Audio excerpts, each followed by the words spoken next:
آواز خمسہ میں کسی کو لے لیں، مثلا جب وہ کسی چیز کو دیکھتی ہے تو ساتھ سے نظر اس کی تصور ہمارے شعور میں پہنچاتے ہیں، پھر وہاں سے اس کی تصویر شعور سے ہوتی ہے، وہ ہمارے حافظے میں محفوظ ہوگی۔ اس لیے نتیجہ یہ نکلا، اب انسان کی شعور سطح کے گلاب کی تصویر کو اجاگر کرنے کے لیے خارج گلاب میں دیکھنے کا محتاج نہیں رہا، بلکہ جب وہ چاہے اسے داخل کر یہ حافظہ اس کو تصویر کو طلب کر کے اپنے شعور کی سطح پر اجاگر کر سکتا ہے۔ قوت تجویز کی مؤثر ہونے کا پہلا اہم نقطہ ہے کہ براہ کرم سے نظر نشین کر لے۔ بالکل اس طرح ہمارا کان کوئی آواز سنتے ہیں، فرض کرے آواز لفظ گلاب کی ہے تو یہ آواز میں حساس سے نرد کان سے شعور اور پھر وہاں سے حافظہ تک منتقل کرتے ہیں اور تصویر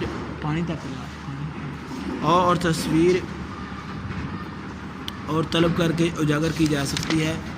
اس لیے انسان اب تک محتاج نہیں رہا اس کے کان کی آواز سنے۔ تو قوت تجوید کی تصویر کو سمجھنے کے لیے دوسرا زیادہ اہم نقطہ ہے، جب ہم سمجھ لیجئے ہمارے پاس آواز میں پیغامات تک پہنچانے کا کام ہم سے ہونے والے احساس نوروز کی قسم بھی موجود ہے، یا ایک ہی قسم کی ہوتے ہیں۔ جب ان کی رنگت سرمئی گرے ہوتی ہے، ان کے احساس نوروز ایک خاص قسم بھی موجود ہے جن کی رنگت سفید ہوتی ہے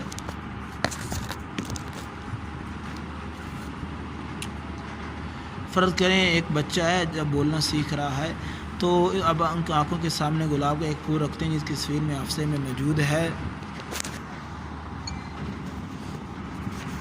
فرض کریں ایک بچہ ہے جو ابھی بولنا سیکھ رہا ہے، ہم اس کی آنکھوں کے سامنے گلاب کا ایک پھول رکھتے ہیں جس کی تصویر اس کے حافظے میں موجود ہے، پھر ہم اس کو گلاب میں رکھتے ہیں، دہراتے ہیں تو لفظ گلاب کی آواز اس کے حافظے میں محفوظ ہو جاتی ہے۔ اب یہاں بات یہ ہے کہ تصویر اور آواز کے درمیان ربط قائم کرنے کا کام سفید احساس نوروز کے سپرد ہے۔ سفید احساس نوروز کے ذریعے ہم کسی چیز کے متعلق وصول ہونے والے مختلف پیغامات کے درمیان ربط قائم کرنے کا جو نظام ہے، اب اس کی اہمیت ذہن نشین کر لے۔ اس نظام کی اہمیت یہ کہ بچہ کے سامنے جب بھی پھول کا گلاب آئے گا، لفظ گلاب خود بخود اس کے شعور میں اجاگر ہو جائے گا، اور جب یہ گلاب لفظ سنے گا تو اس کی تصویر خود بخود اس کے ذہن میں ابھر آئے گی۔ اب یہ دیکھ لیں کہ ہمارا ذہن کیسے کام کرتا ہے، ہمارے پیغامات ہمارے ذہن میں دیتے ہیں وہ سب کے سب نہ صرف حافظے میں محفوظ ہو جاتے ہیں